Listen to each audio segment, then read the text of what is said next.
So learning objective 2 focused on the materials, direct materials. Learning objective 3 finishes it off with direct labor and manufacturing overhead. And so that's what we're going to continue on here. We are still dealing with our platonic zonic tonic that you can drink while you're driving on a taconic. And here we're looking at labor here.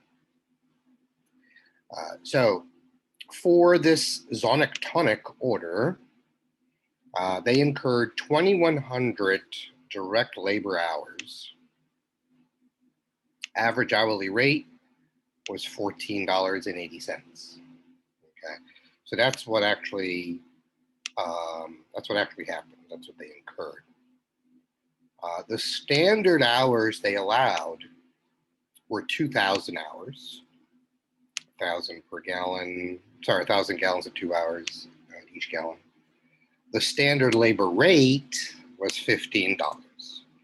So what's the total variance here? So in order to get the total variance, as you are well aware from your materials, you have your actual hours and your actual rate, subtracted out your standard hours at your standard rate. That'll give you your variance.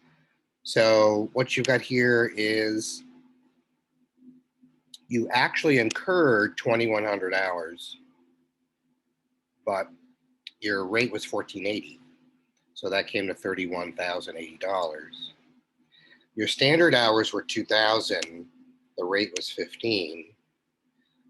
So that's going to compute at $30,000.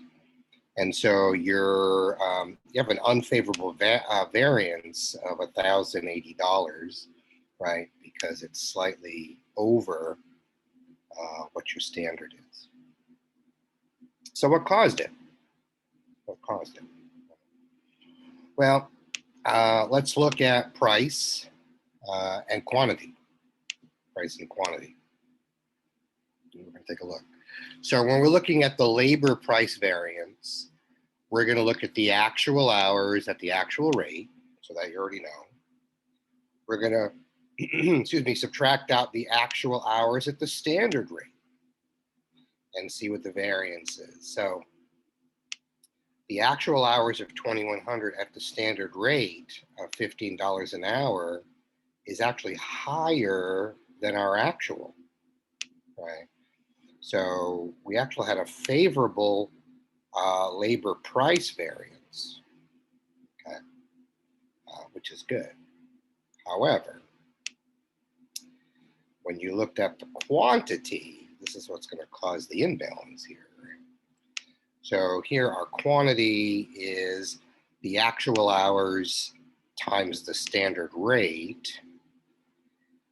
We're going to take away the standard hours at the standard rate. So our actual hours were 2,100. Our standard hours were 2,000. That's going to create the big difference. That's the $1,500 unfavorable difference.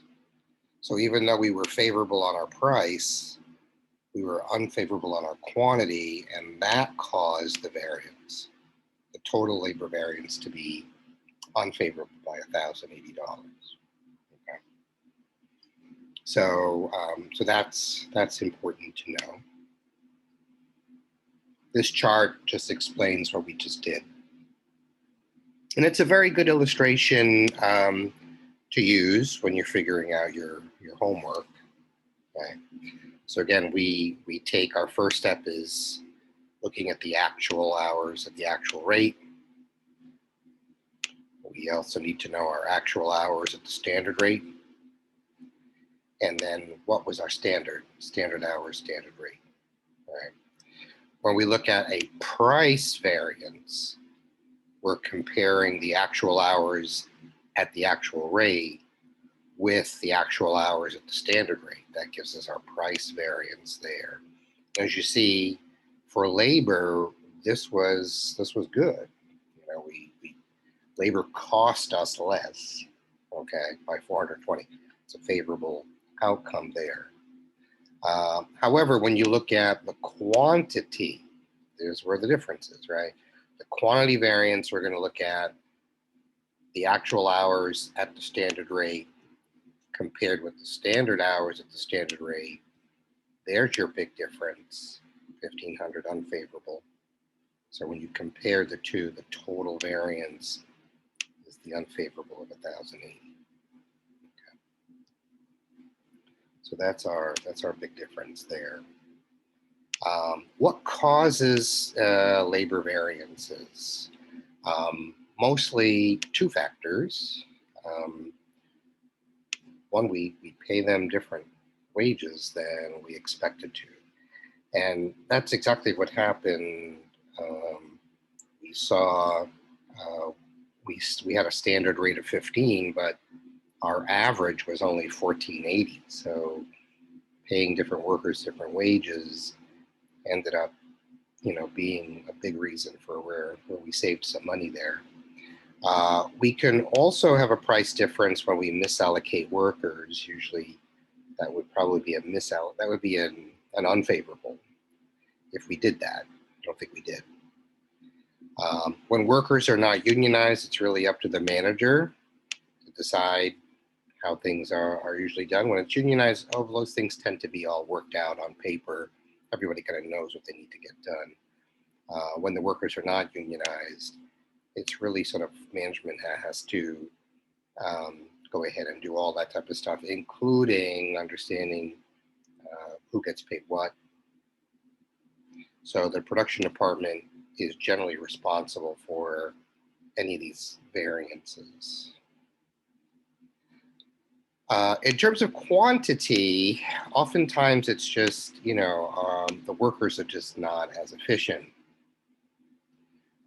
There you could point to the fact, well, if you're paying lower wages,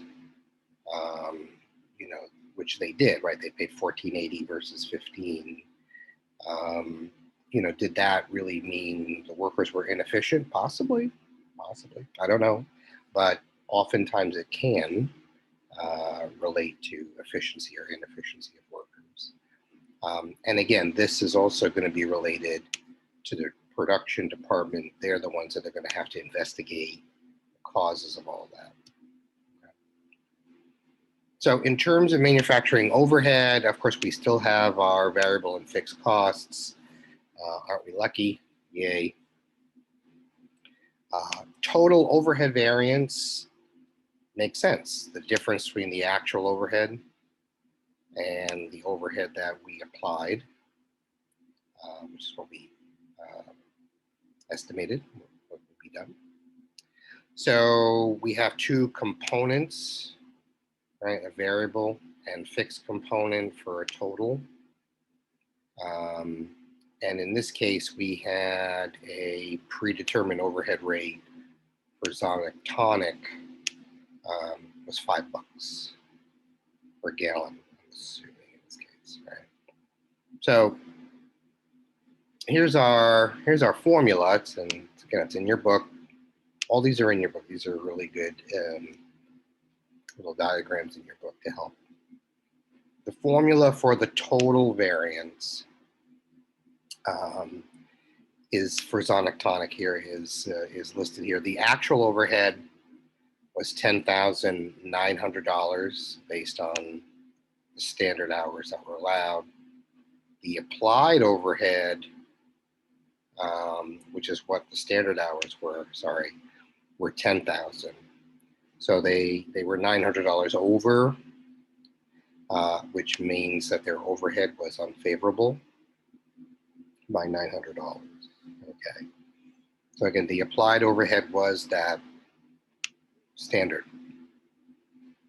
This is what actually happened. Okay. Standard hours, again, the should have been worked. Okay. That was the goal. In terms of understanding more of the overhead variance, it needs to be analyzed a little bit differently, but we are going to be looking at price and quantity, but we have some differences. First of all,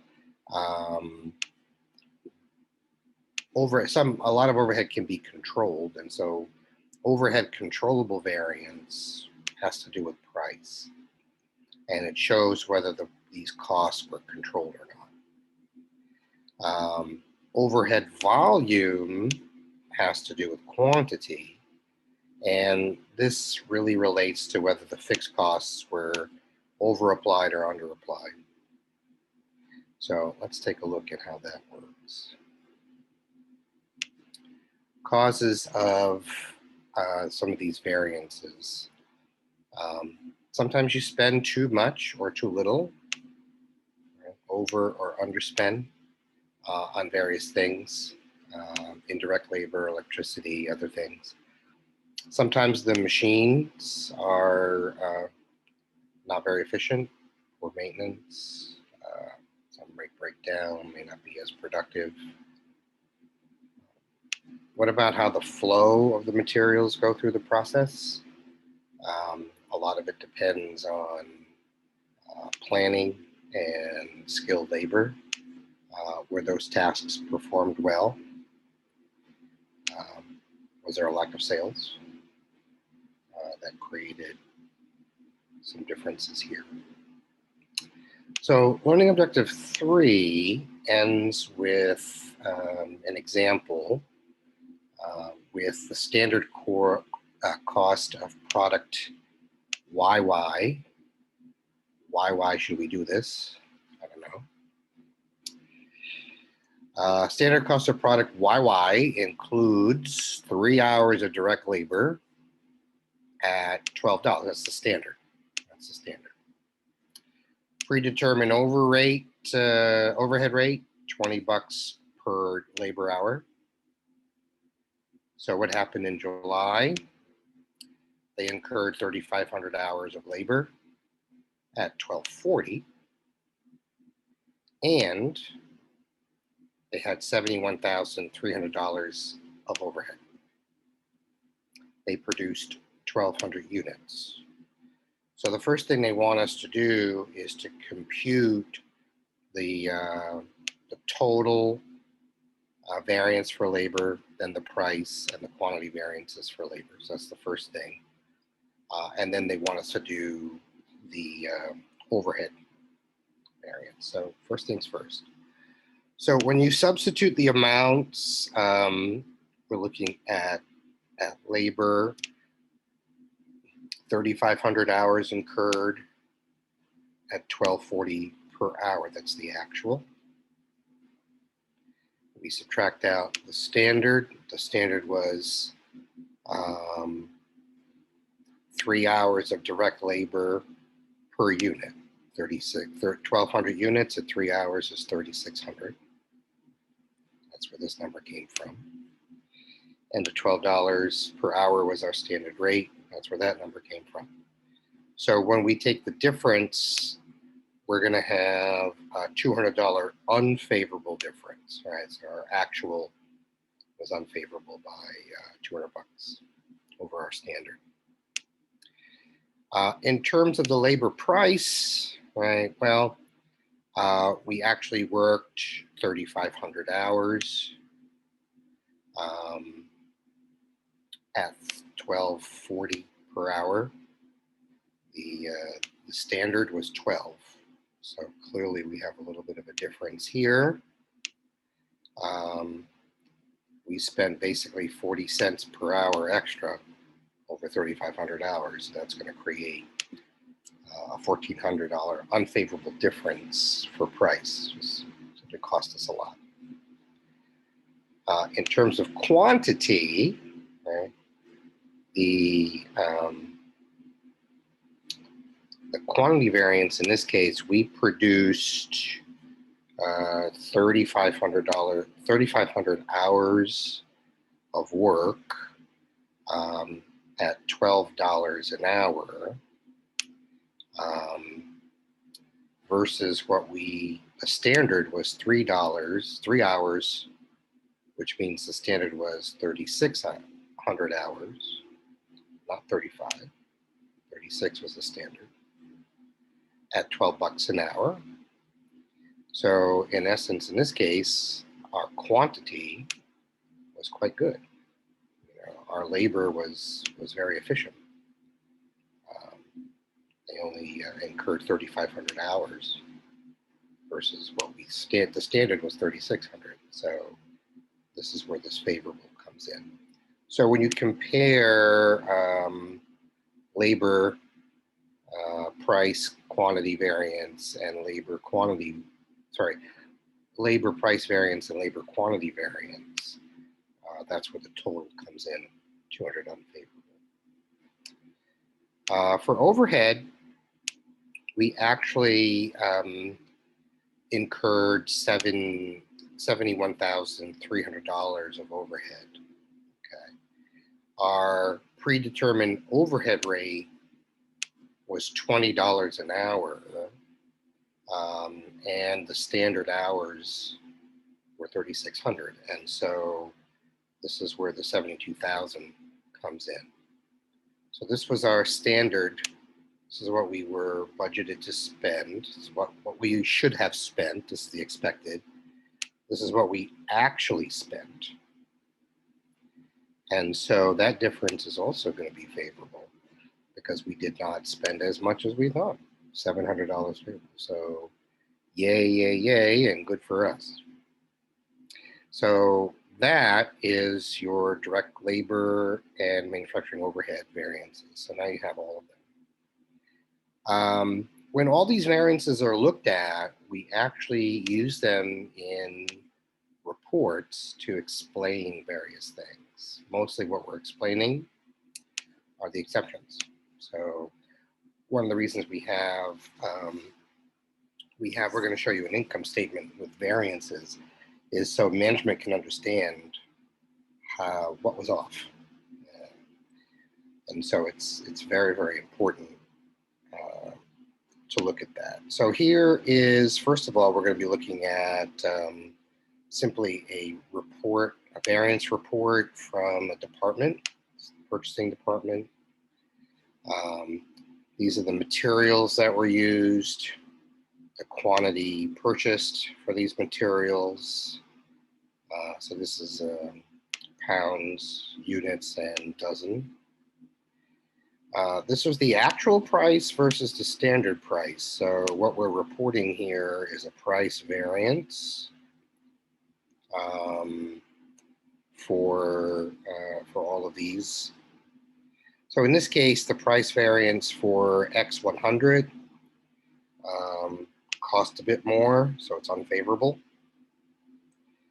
Why did it cost a bit more?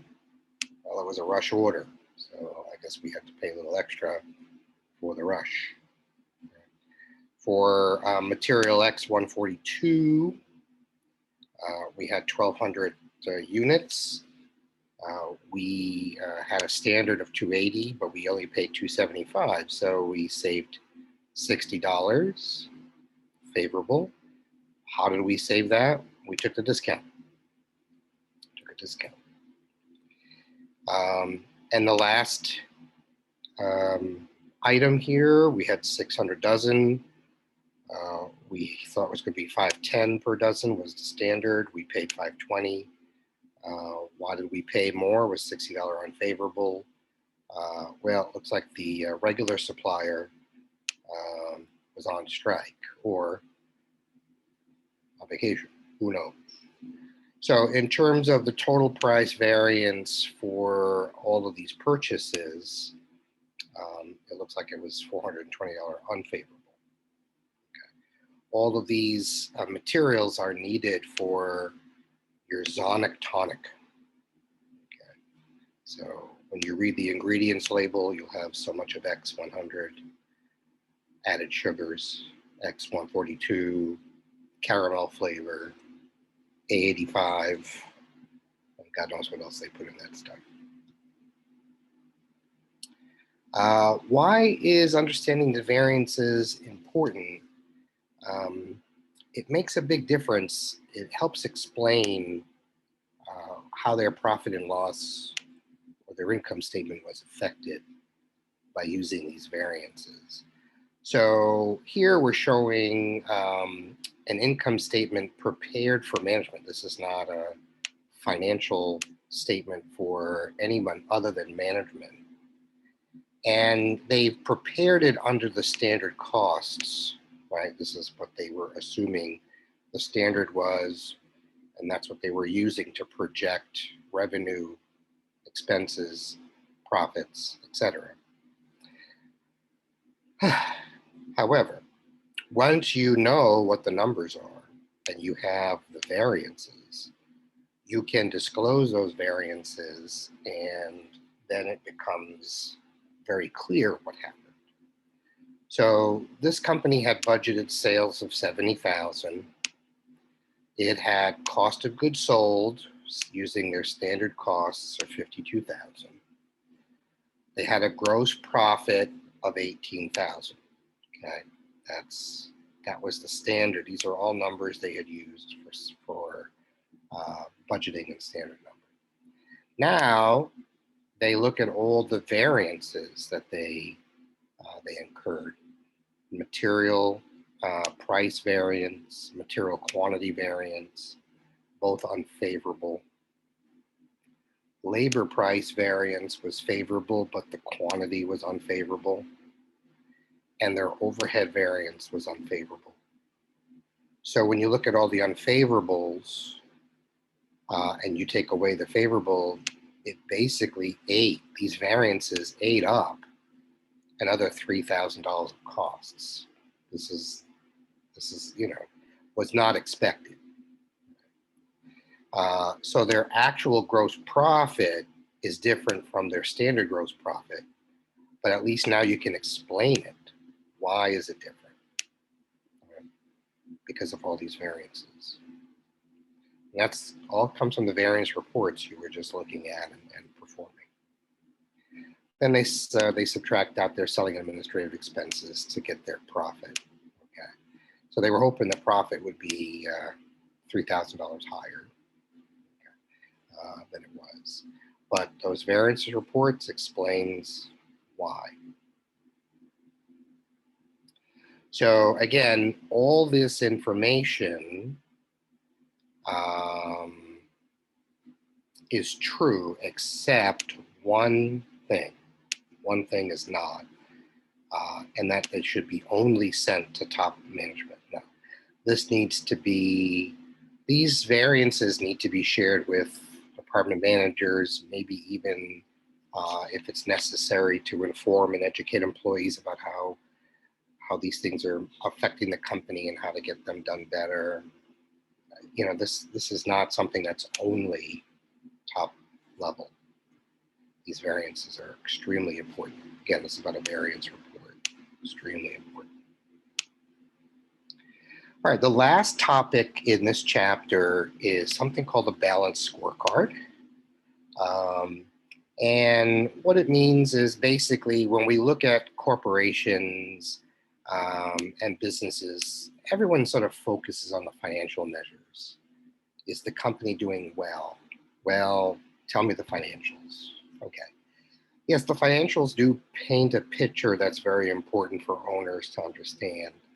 However, there are actually a lot of non-financial measures that should be included in how a company is doing. And that's the balance in the balanced scorecard.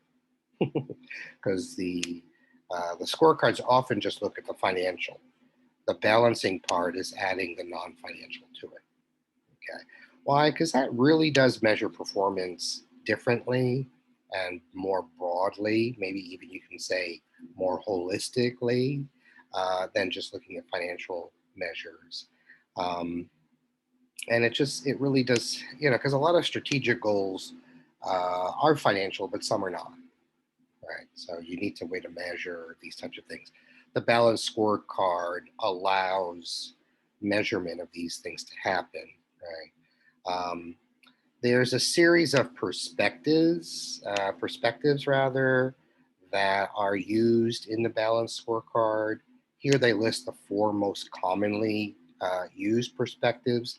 Clearly, financial is very important. It's not going to go away. It's still going to be there, but it's not the only thing they are looking at. They are looking at, as you'll see very soon, customer. right? Another very important issue. How the internal processes that are happening, very important issue. Is the company learning and growing? Companies have to learn and grow in order to do better, right? So these are very common perspectives that are looked at across the board. What do they mean by these things? Well, lots of different things, as you'll see in a moment. So it's easy to look at various things, but for the most part, for the different industries that are listed, let's start with use automobiles here. One measure that is interesting is what's the utilization of the plants? How many, what's our factory utilization rates? Because that's interesting too. Um, what's the average age of our assets? Because we have that's going to help us understand how they're performing, if we can do things more efficiently. Maybe that's what's causing some of the variances. Maybe some assets are too old, are not efficient, things like that. Are we okay with labor, or is there strikes going on? Because that's going to impact a lot of different things.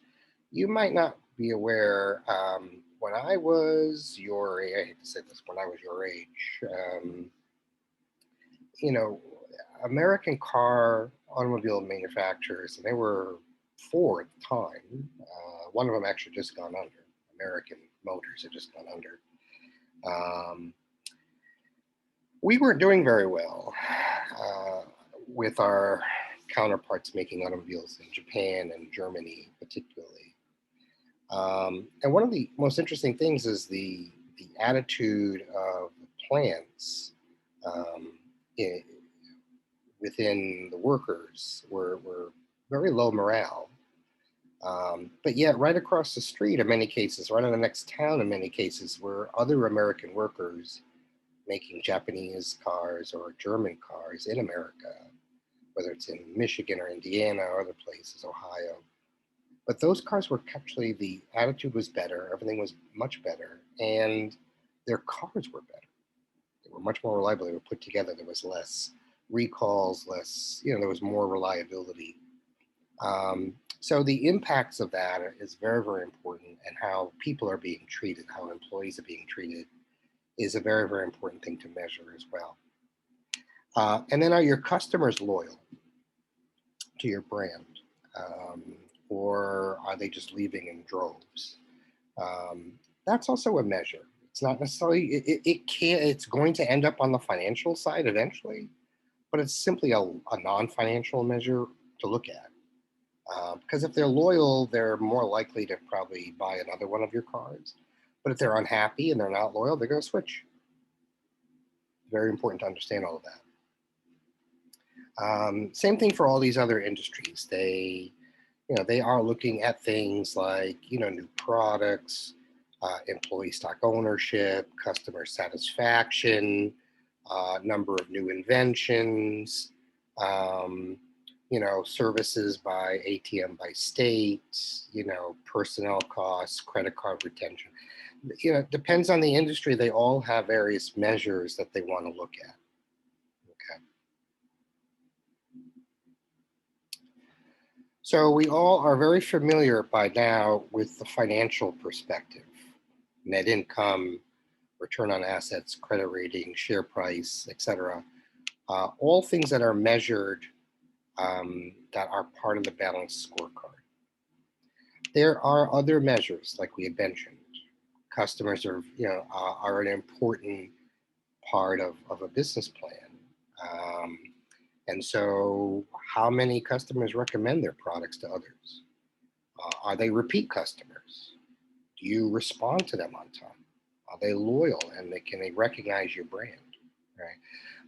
All very important types of things to look at. They're not financial. They may end up as financial things in the very end. They might start here, but end here, right, as more sales and something like that. But in and of itself, these are very, very important measures that are separate from financial measures right away. Same thing inside the business, right? Are they producing defect-free products? Is there a lot of waste? Is there a lot of is there good planning? Things that are inside the company that matter quite a bit, that will eventually end up financially impacting the company, but in and of themselves is good to know. And in terms of whether the company itself is learning and growing, are you keeping employees or are they leaving in droves, right? Do you have a lot of training? Is it a dangerous workplace or not? Are employees cross-trained? Things like that. Eventually, these are non-financial, but eventually they will come out to helping the company financially as well. So this is the balance scorecard. In essence, it shows you here a little bit of a summary, but that's basically what we're looking at for that. That's how this chapter ends with this. But let's take a look at Polar Vortex. I just love these names of these companies, right? Although to me, this sounds a bit cold. Polar Vortex coming for you. So they experienced the following variances. Okay, they might want to see the doctor. Materials prices, they had a $250 favorable variance for materials prices. Material quantity, $1,100 favorable variance there. Labor price, unfavorable, $700. Labor quantity, $300 favorable variance. Overhead, $800 favorable variance. So it looks like they had more of their variances are favorable. That's going to impact the company for the better. Sales revenue was 102.7. Cost of goods sold was standard at 61.2. So what's their actual gross profit versus their standard? So when you looked at their standards, right? Sales revenue minus the cost of goods sold equals the gross profit at standard, 40,800. This was their expectation. Now you put in all those variances to see how they did. So the variances are many: materials price and quantity, labor price and quantity, and overhead. As you see, most of these are favorable variances. The favorables outnumber the unfavorable by 1750. In essence, this total variance is going to add to their profitability since it came out so favorably.